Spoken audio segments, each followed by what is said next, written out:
Bwana, mambo vipi? Leo nataka nikuelekeze ni jinsi gani unaweza kutengeneza GitHub account kwa ajili ya kudeploy boti, kuhost website na mengine mengi sana. Ni kama hivyo. Cha kwanza kabisa utakuja kwenye search engine yako au utakwenda kwenye browser yako, utaandika neno github.com, utabonyeza link namba 1 juu kama hapo, kisha utakuja sehemu ya kusign up. Utasign up hapo kwa kutumia email yako ya Google, Google account. Utakuja utachagua account ambazo unazo. Mimi kwa mfano ninazo hizo, nitachagua account moja ambayo nataka nitumie hapo juu.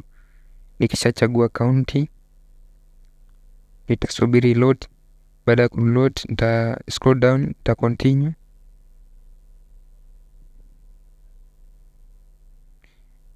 Bila kusahau, usisahau kusubscribe, kwa sababu hivi ndo tunavyofanyaga kila siku kwenye channel yetu. Tunahakikisha kwamba tunakupa kitu ambacho ni cha uhakika na unajifunza kitu cha maana kabisa. Pia tuna review games zote za Android. Bila kusahau, usisahau kucomment chochote tu hapo chini na kulike video yetu ili YouTube waendelee kukuletea video kali za teknolojia kama hivi. Ukishafika hapo, utachagua username yako ambayo unataka utumie ili mradi iwe unique. Utakuja hapo, utaweka alama ya tiki, kisha uta create account. Utabonyeza neno create account.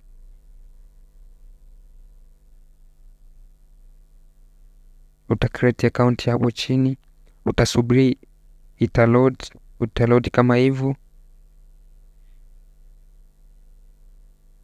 It takes some seconds. Ikisha verification is complete. Baada ya complete kama hapo, basi hivyo ndivyo ulivyotengeneza GitHub account. Hapo unaweza ka deploy bot, unaweza ka host website, unaweza kufanya chochote ambacho unahitaji. Unaweza ka create project, labda utahifadhi kodi zako kama hapo. Unaweza kufanya vitu mbalimbali ambavyo vinahusiana na teknolojia.